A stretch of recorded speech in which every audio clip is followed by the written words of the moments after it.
Before starting this video, I would like to thank you for clicking on this video and deciding to watch this today, although I would much rather you click off this video and go and watch some videos from the Black community. Like everybody, I've been watching the events of the past 2 weeks unfold on social media and I've been absolutely outraged by what I've seen. I want to say a big thank you to all the Black booktubers who have been making content about their experience and really educating us when they really don't need to. I'm so sorry to them for their experience. And I will also put some resources in the description in regards to the Black Lives Movement and the bail funds and educational websites. The best thing that we can do as white people right now is listen to Black voices, uplift their voices and learn about institutional racism, learn about racism outside of America. It's not enough to be not racist, you have to be actively anti-racist and call out people in your real life when you see racism occurring. Watch documentaries, read non-fiction. There's also YouTube videos that are just full of ads which are raising money for bail funds, which I've been leaving on in the background when I've been working. It's just a way to make passive income for the Black Lives Movement. I know that I need to be a better ally and I'm going to be more aware of who I'm supporting, which authors I'm supporting, who stayed silent, how many diverse books I'm actually buying. This needs to be an active, lifelong change that people are making. We can't just say that we're going to buy books by Black authors this month, we're only going to read books by Black authors this month. It needs to be an active change in every month going forward. And I apologise for not being actively conscious of who I'm supporting, and I promise to do that going forward. In a future video, I do also want to talk about the issues of the treatment and view of LGBT people on Booktube as well, but that is for another video. But I would also like to express that I'm highly disappointed in some of the things I've been reading on Twitter recently from the Booktube community. I don't want this to be a rant video because I'm really trying to get my motivation back for this. And I'm going to talk about some of the things that I read in May. I know you're thinking, Vanessa, this is like the most ugliest, baggiest t-shirt that ever existed, but I don't have brothers and sisters and I don't have cousins, so I don't get hand-me-downs.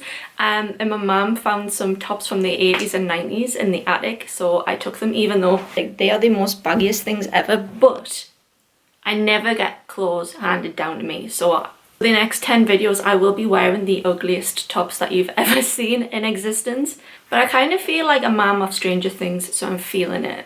I'm also going to take my glasses off because I think that adds to the mom vibes, even though I now can't see.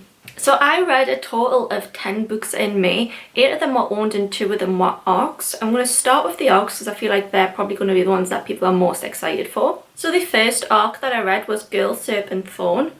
I rated this 3 out of 5 stars on Goodreads. This book is out now, I believe. No, it's not out until July according to Goodreads. This book was my most anticipated arc of the arcs that I had to read for June and July, and I was really disappointed in this one. This book has really everything that I wanted out of a book. It is Persian mythology where the main character is cursed and she is poisonous to the touch, so that if somebody touches her skin they will die. The main character is also bisexual, which is something that I rarely read in a book, so I was very excited by that aspect as well. She is a princess and she is basically like locked away in the corner of this palace. Her brother is now the king, he's her twin brother, and her mum sort of lives her life for the brother. People are aware that the sister exists, but she's like a little bit of a legend. People don't really see her because she's lived in this tower, well not a tower, this quarter for her whole life, sort of like hidden away. But when she has the opportunity to find out more about how she could potentially lift this curse, she takes it. Even though that means that she could be putting her family at risk. She just wants to spend more time with them, she wants to feel loved, she wants to have a relationship herself, and she thinks that she might get this by talking to a prisoner who is a demon in the castle. However, she does struggle with the concept that she might be the monster in the story, and she does make some bad decisions. She's not like the most perfect main character. I thought it was really well written. I didn't really like the characters as such. but I liked the concept. I feel like if you liked Shatter Me, this was a better version of Shatter Me. Personally, I didn't enjoy that at all, but I did enjoy this one. I thought this was a lot more unique. I love the setting, so I would recommend this for fans of Shatter Me. I just feel like the first half of this book was absolutely like a 5-star read for me, but I did lose interest in the second half. It was far too dragged out. It was very predictable. There was some bits that were just really cringy. I feel like the reason that I didn't like this book was a personal preference and a personal reflection of my taste. Not necessarily that I thought there was something wrong with this book. I do still recommend this for people. This book is a standalone. It's nicely wrapped up at the end, which I really enjoyed because I'm quite frankly sick of reading YA series. I like to just read a book and have it be done. So I really appreciated that. I just wish that I had enjoyed the execution more. The other arc that I read is The Curator by M.W. Craven. This is the third book in the Washington Poe series, and this came out last weekend. I personally love the series. M.W. Craven is my favourite crime author. I've made that no secret on this channel. I much prefer the Washington Poe series to J.K. Rowling's Cormoran Strike series, and seeing as we're now binning that person, I think you should replace your Cormoran Strike novels with the Washington Poe series. Washington Poe is a troubled detective. He's a bit rough and ready. And his sidekick is an unlikely best friend called Tilly, who's very socially awkward. But she is a genius in her own right, and she gets picked on by her colleagues. It's set in Cumbria, which is a part of England which is very underrepresented in literature, which I love the setting of. I've actively encouraged my family and friends to pick this up and read it, and everybody who has read it said, no, thank you for the recommendation, I have really enjoyed it. I don't want to say too much about The Curator because I don't want to spoil books 1 and 2, because I feel like chances are you haven't read them. Only a small proportion of people that I do actively speak to have read these books, so I don't want to spoil them, but what I would say is if you love crime, please go and check out this entire series if you're looking to replace something by J.K. Rowling with, because we ain't going to financially support that woman on this channel anymore. This was one of the most anticipated reads coming out for me this year. I did rate it 4 out of 5 stars, which was less than what I rated the first two. This was purely because it didn't wow me as much as the other two. The other two were very not predictable at all, but I did see the ending of this one coming slightly, which did ruin the overall sort of like of the book. I was just a little bit like but that isn't like a reflection on the writing, which is absolutely fantastic, the characters, which are fantastic, and the setting. I love the series. I'm actively anticipating the next one coming out. I think he has the next one written, which excites me. And picking this book up and actually reading about the characters and being back in this world just felt like coming home to me. So they are the arcs that I read. Then I'm going to go on to the 8 books that I read in May. So the first ones that I have to talk about are the Heartstopper series. I have book 1 and book 2. I did make a separate video about these, which will be more in depth. I'm just going to give you a brief overview in this video, but if you want more information you can go and watch my separate review. Heartstopper is like a comic series. I believe it started online, and it's just a very cute, heartwarming story about high school students and their journey through sexuality and love. Charlie is an actively out gay boy in an all-boys school. Nick is an unlikely friend that he meets in tutor group, and they start a friendship which is it going to develop into a relationship? We don't know. I'm not going to spoil it for you. But if you do want any more in-depth plot, or if you want to know exactly what I thought about it, it'll be in a separate review, like I said.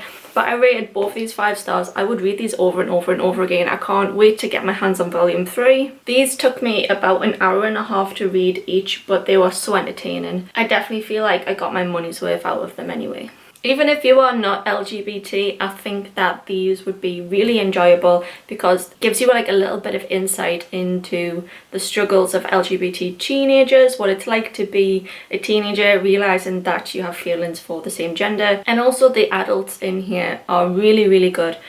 There's no hatred, there's no negativity. The adults in here act as like adults should be, which was really nice to read. And it kind of reflected my teenage years a bit. So I don't normally say that comic series are worth the money, but these ones are. Next was a reread of Sci-Fi. I reread this in anticipation of reading Thunderhead, which I did start. I'm about a quarter of the way into Thunderhead. but I'm not enjoying Thunderhead as much as I did Sci-Fi. I don't know why, because the plot develops in a way that makes perfect sense, but I keep just putting it down and reading other things on top of it. My reread of Sci-Fi was not a disappointment, however. I loved it just as much the second time as I did the first time. If you don't know anything about this series is a futuristic world where nobody dies of natural cause anymore. The only way that you can die is by getting gleaned by a scythe, which are like Grim Reaper type of people, and they are chosen to glean the human population to keep the population under control. The way that they choose who to kill is based on their individual preference. Some scythes like to glean based on statistics from the mortal world, like what we live in now. So they look at, you know, that plane would have that much chance of falling, or that car would have that much chance of ending up in a fatal accident, and that's how they just like to glean. Others do it based on whether they think that person is a good person or not. It has this whole societal dynamic which is really good, and the plot twists in this are absolutely fantastic. It's well written, the characters are really good. There's absolutely nothing that I dislike about this. It's such a fun read.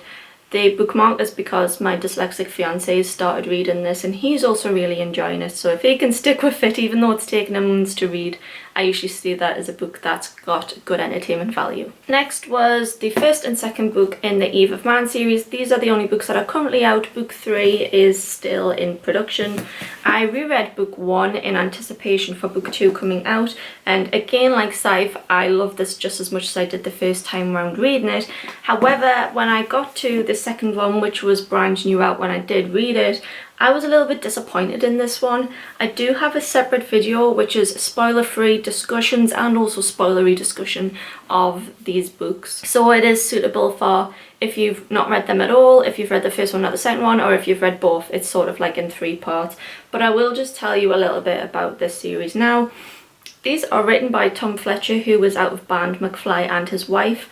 Eve of Man is set in a futuristic world, which isn't that futuristic really, in London, where Eve is the first girl to be born in 50 years. She is locked at the top of a tower for her own protection, and they are trying to find her a suitable male for her to make babies with. However, she doesn't necessarily like the plan that the adults have in place for her, and she naturally falls in love with someone else. If you want to know more about my thoughts on these books, go and watch my review video of these.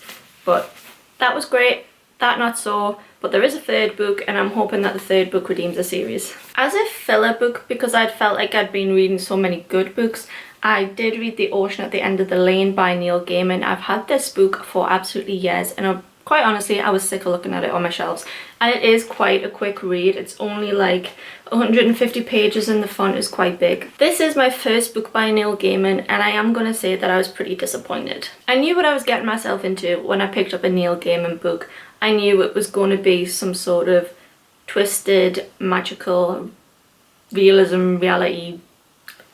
I don't know how to describe it, it's just very much his style. This book is narrated by a man who returns to the town that he grew up in for a funeral, and he starts to remember things about his childhood. He remembers that a girl lived at the bottom of the street, and she lived with her mother and her grandmother, and there was something magical about them. I think if you enjoy Coraline, you would enjoy this. And it has won awards, and it's very highly rated on Goodreads.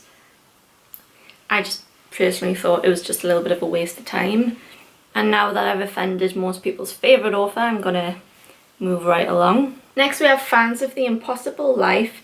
This is a young adult contemporary. It does have some LGBT themes, but it's not a central issue to the plot. This is about 3 teenagers who all of them are struggling with some sort of issue. Mira is a girl who has severe depression. Jeremy is a boy who is very, very painfully shy, and this causes him a lot of problems. And Sebi is a gay kid who is in the foster care system. They become friends and they try and support each other through all of their difficult times, but their difficult times are very much the driver of the plot. So it can be a little uncomfortable at times, it can be quite upsetting, but I feel like it has that gritty realism that made Skins so popular in the UK. So I feel like UK readers might really enjoy this. I thought the plot was good, but the execution is what, again, I had a little bit of a problem with. So there's 3 narratives. So you read the narrative of like each person, every chapter. However, every narrative has a different tense. So one of them you're reading as if it's third person, another one you're reading as if it's first person. And to me, that just really complicated reading it. I don't necessarily understand why it was written that way. I would have just preferred if it was written in one tense. But otherwise, I did enjoy it. I thought that it was a good addition to young adult contemporary, which is a genre that I don't particularly read a lot of. And it does highlight some important emotional aspects of growing up as a troubled teenager. Although, I will warn you, it does contain some adult themes. And lastly, the book that I was anticipating the most, the book that I anticipated I would hate but ended up loving, one of my favourite books of all time, is Crescent City House of Earth and Blood by Sarah J Maas. I cannot stop thinking about this book. I can't stop smiling about this book. I've started rereading it. I absolutely love it. And let me tell you why I was really thinking I was going to hate this book. I don't think I've made this a secret that I don't enjoy Sarah J Maas's works. I've not enjoyed her last 2 series. A Court of Thorns and Roses I really hated. I rated it 1 star. And I did give up on the Throne of Glass series because she introduced characters that I just wasn't interested in. But this one, this is an absolute beauty of a read. I am so excited by this book. I can't wait for book 2 to come out. I really need book 2 now. For this book, I actually did a review / vlog video. I basically reviewed it, but in the middle put actual read and vlog footage in it because I don't know how I ended up doing that, but I really like the format. So if you want to sort of see my first-hand reaction and then a reflected review of this book, I do have a whole video on this. If you don't want to watch a 15 to 20 minute video of me talking about how much I love this book, I'm basically just going to sum it up. This is a high fantasy book. It is an urban fantasy and it's also new adult. So it does have some sexual themes in it, but not as much as what everybody says it does. Our main character is Bryce, and she's trying to do everything. She's trying to solve a murder of her best friend. She's trying to find a lost artifact. She's trying to repair her family relationships, discover herself. I mean, there's just so much going on in this book. And it's so much longer than it seems. It's like nearly 800 pages. And the pages are like as thin as the Bible. This took me 2 weeks to read because there is just so much content in this. I've truly never read anything like this before. I think this might be my first proper urban fantasy, but I absolutely loved it. And can we please have more new adult content of this genre, because I love. I can't stop recommending this book enough to people. I found this so entertaining, and I'm so happy that I've managed to change my opinion towards an author as well. But the characters are great, the writing is great, the setting's great. This is so well thought out. This is so unique and I truly love it. So thank you, Sarah J Maas. Okay, so I'm going to stop there. I'm going to actually put my glasses back on so I feel like I'm talking to someone. Thank you so much for watching this video. Like I said at the start, please educate, listen and uplift. Thank you to all of my new subscribers as well. I've gained quite a few in the past few weeks. And I will see you in the next video. Bye guys, stay safe.